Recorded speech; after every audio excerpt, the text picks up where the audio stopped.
CM Revanth Reddy మాట్లాడుతున్నారు. ఇప్పుడు live చూద్దాం. వర్కింగ్ ప్రెసిడెంట్ కానీ ప్రమోషన్ అక్కడ వచ్చింది, అదే చెప్తున్నా. మీరు వర్కింగ్ ప్రెసిడెంట్ అయినా మీకు ప్రమోషన్ రాలేదు, జిల్లా ప్రెసిడెంట్కి ప్రమోషన్ ఇచ్చినాం. అంటే ఈరోజు ఈ సమావేశంలో ఉన్న మిత్రులందరికీ పార్టీలో నిర్మాణంలో మీరు భాగస్వాములు కావాలి. ఈరోజు మీకు పిసిసి అధ్యక్షుడు ఇచ్చే బాధ్యతను మీరు బాధ్యతాయుతంగా నెరవేర్చాలి.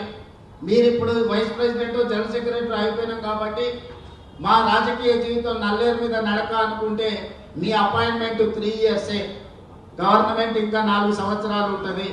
దాదాపు 3.5 సంవత్సరాలు 6 నెలలు ఎట్లాగూ 2029లో ఎన్నికలు వస్తాయంటుంది కాబట్టి ఇంకా 4 ఏళ్ళు ప్రభుత్వం ఉంటుంది. సరిగ్గా ఎన్నికల ముందు పనిచేయని వాళ్ళను తప్పకుండా పిసిసి అధ్యక్షుడు బాధ్యతల నుంచి తప్పిస్తాడని నేను సంపూర్ణంగా విశ్వసిస్తున్నా. అందుకే ఈరోజు ఇక్కడ ఉన్న వాళ్ళు గ్రామ కమిటీలు, మండల కమిటీలు, జిల్లా కమిటీల నిర్మాణంలో, పార్టీని బలోపేతం చేయడంలో, సంక్షేమ పథకాలను ప్రజల దగ్గరికి తీసుకెళ్లడంలో, సంక్షేమ పథకాలందరి ప్రజలకు ఆ పథకాలను అందుబాటులోకి తీసుకొచ్చి వాళ్ళ తరఫున ప్రభుత్వంతో సమన్వయం చేయడంలో మీరందరూ బాధ్యత తీసుకోవాల్సిన అవసరం ఉన్నది. ఇవాళ రాబోయే స్థానిక సంస్థలలో నాయకుల ఎన్నికలు అయిపోయిన ఎమ్మెల్యేలు, ఎమ్మెల్సీలు, ఇప్పుడు కార్యకర్తల ఎన్నికలు రాబోతున్నాయి. కార్యకర్తల ఎన్నికల్లో ఎవరైతే కష్టపడతారో, కార్యకర్తలను కష్టపడి ఎవరైతే గెలిపించుకుంటారో వాళ్ళు తిరిగి నాయకులుగా రాష్ట్ర స్థాయికి ఎదుగుతారు. అందుకే ఈరోజు పార్టీ నిర్మాణంలో భాగస్వాములు కావాలి. స్థానిక సంస్థల ఎన్నికల్లో పార్టీ కార్యకర్తలను గెలిపించుకోవాలి. అప్పుడే పార్టీ బలోపేతం అవుతుంది. పార్టీ బలోపేతమైతే రెండవసారి కాంగ్రెస్ పార్టీ తిరిగి అధికారంలోకి వస్తుంది. రెండవసారి అధికారంలోకి రావడం మీ చేతుల్లోనే ఉంది. ఇవాళ ఈ వేదిక మీద నుంచి ఒక్క మాట చెప్పదలుచుకున్న మిత్రులందరికీ, 94 నుంచి 2004 వరకు 2 సార్లు తెలుగుదేశం పార్టీ ఆనాడు అధికారంలో ఉన్నది.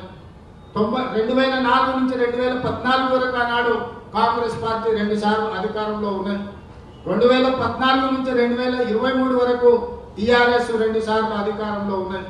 2023 నుంచి 2033 వరకు 10 సంవత్సరాలు కాంగ్రెస్ పార్టీ తప్పకుండా అధికారంలో ఉంటుంది.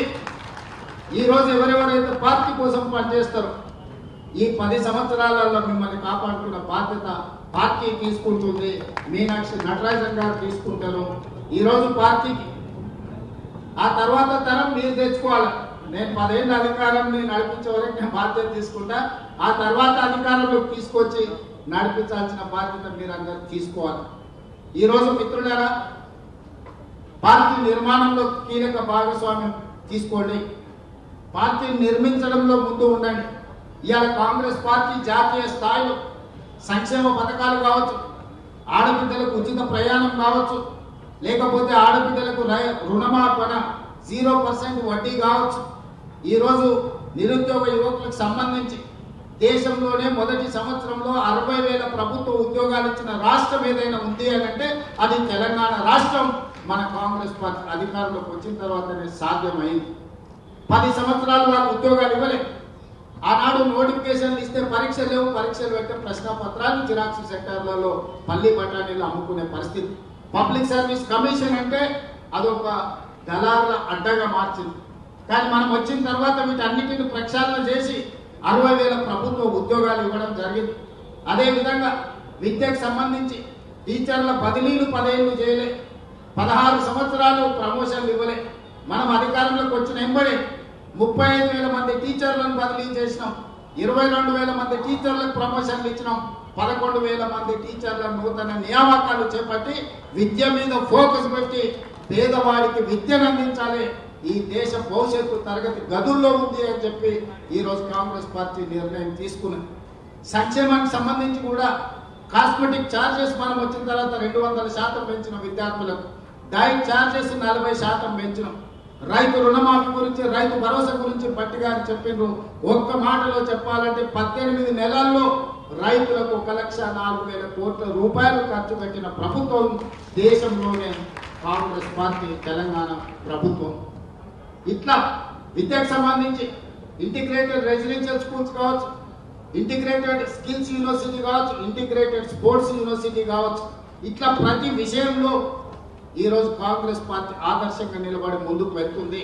కులగణానికి సంబంధించి 100 సంవత్సరాల కళ ఎవరు కూడా ధైర్యం చేయలేదు. ఈనాడు social economic education employment caste and political సర్వేలు దేశంలోనే గొప్పగా నిర్వహించి లెక్కలు తేల్చి ఈ రోజు మోడీ ప్రభుత్వానికి సవాలు విసిరినాం. ఇవాళ రాహుల్ గాంధీ గారు పార్లమెంట్ లో తెలంగాణ మోడల్లో కులగణన చెయ్యాలని పోరాటం మొదలుపెట్టి మనం జంతర్ మంతర్ లో ధర్నా చేస్తే కేంద్ర ప్రభుత్వం మెడలు వంచి ఈరోజు కేంద్ర ప్రభుత్వం ఇవాళ జనగణనలో కులగణన చేస్తామని చెప్పి కేంద్ర ప్రభుత్వం ముందుకు రావాల్సిన పరిస్థితి ఈ రోజు మనం కల్పించినాం. అదే విధంగా మాదిగ ఉపకులాల వర్గీకరణ మీకు తెలుసు. 30-35 సంవత్సరాల నుంచి పోరాటాలు చేస్తున్నారు వాళ్ళు. అందులో ఎంతో మంది ఎన్నో త్యాగాలు చేసింది. అలాంటి సమస్యకు శాశ్వత పరిష్కారం చూపించి ఈ రోజు ఎస్సీ ఉపకులాల వర్గీకరణను దేశానికి ఆదర్శంగా ఉండేటట్టు ఈ రోజు తెలంగాణ ప్రభుత్వము నిర్వహించి ఈ రోజు మనం ముందుకు వెళ్తున్నాం. అందుకే మిత్రులారా, విద్యార్థులు కావచ్చు, నిరుద్యోగ యువకులు కావచ్చు, రైతులు కావచ్చు, అదేవిధంగా మహిళలు కావచ్చు, ఈ రోజు రాష్ట్రంలో పెట్టుబడులు కావచ్చు, రాష్ట్రాన్ని అభివృద్ధి పదం వైపు నడిపించే తెలంగాణ రైజింగ్ 2047 విజన్ డాక్యుమెంట్ కావచ్చు, ఈ రోజు దేశానికి తెలంగాణ రాష్ట్రాన్ని ఆదర్శంగా నిలబెట్టాలని అహర్నిశలు మేము ప్రయత్నం చేస్తున్నాం. ప్రభుత్వం నడిపించే సమయంలో కొంత ప్రభుత్వ నిర్వహణలో మేము కొంత సమయం ఎక్కువ ఇచ్చి ఉండొచ్చు. అందుకే ఈరోజు మీ అందరి మీద బాధ్యత ఉన్నది, ముఖ్యంగా అధ్యక్షుడి మీద బాధ్యత ఉన్నది. పార్టీ నిర్వహణలో మీరందరూ క్రియాశీలక పాత్ర పోషించాలి. ఇవాళ గ్రామ స్థాయి నుంచి రాష్ట్ర స్థాయి వరకు పార్టీని నిర్మించాలి.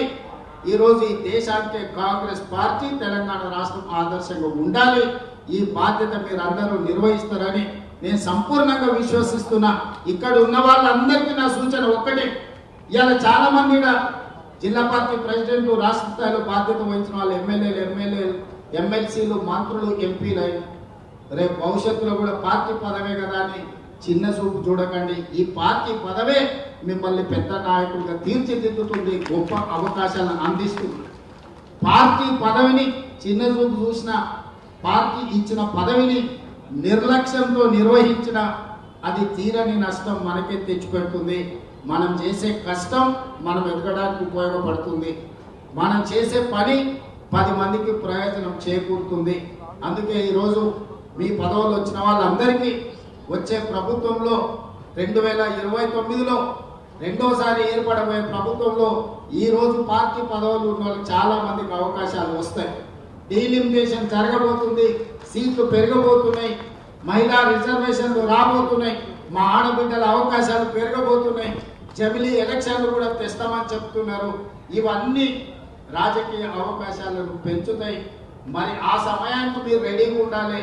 మీరు సమయం వచ్చినప్పుడు మీరు సిద్ధంగా లేకపోతే బట్టలు డ్రై క్లీన్లో ఉన్న ఇస్త్రీ బట్టలు తెచ్చుకుంటామని అంటే పోయినంటే బీఫామ్ మీ దగ్గరికి రాదు. మీరు ప్రజల దగ్గర ఉండండి, ప్రజల సంక్షేమం కోసం పనిచేయండి, తెలంగాణ అభివృద్ధిలో భాగస్వాములు కాండి. తప్పకుండా ఈ పార్టీ, ఈ ప్రభుత్వం ప్రజలకు మేలు చేస్తుంది. మీరందరూ కూడా మాతో నడవాలి. ఇంతకుముందు పిఎస్సిలో మహేష్ గౌడ్ గారు ఒక మాట చెప్పారు, ఈ 18 నెలల పరిపాలన ఒక గోల్డెన్ పీరియడ్ అని. ఈ గోల్డెన్ పీరియడ్ ని ప్రజల దగ్గరికి తీసుకెళ్ళాలి. పనిలో మేము నిమగ్నమైన ప్రసార సాధనాలు మనకు కొన్ని సహకరిస్తే కొన్ని సహకరించవు. కానీ ప్రజలకు ప్రభుత్వానికి అనుసంధానంగా మీరే పని చేయాలి. గ్రామాలలో ప్రభుత్వం చేస్తున్న పనులను చర్చకు పెట్టండి. 10 సంవత్సరాల వాళ్ళ పరిపాలనను, 18 నెలల మన పరిపాలనను అంచనా వేయమన్నది. మీరు సవాల్ చేయండి సూటిగా, మీరు లెక్కలు తీసుకోండి, లెక్కలతో మనం జవాబిద్దాం. ఏ విషయంలో అయినా సరే, విద్య కానీ, వైద్యం కానీ, రైతు రుణమాఫీ కానీ, రైతు భరోసా కానీ, లేకపోతే ఆర్టీసీలో ఉచిత ప్రయాణం కానీ, మహిళలకు 0% వడ్డీ కానీ, ఏ విషయమైనా సరే 10 సంవత్సరాలలో వాళ్ళు ఏం చేసిండ్రు, 18 నెలల్లో మనమేం చేసినామో లెక్కలు చెప్పి ప్రజల్ని ఒప్పించి రాబోయే రోజుల్లో పార్టీ నిర్మాణాన్ని ముందుకు తీసుకువెళ్దామని తెలియజేస్తూ మీ అందరి దగ్గర సెలవు తీసుకుంటున్నా. మరొక్కసారి నూతనంగా బాధ్యతలు చేపట్టిన వాళ్ళందరినీ కూడా మనస్ఫూర్తిగా అభినందిస్తున్నాను. ధన్యవాదాలు మిత్రులారా.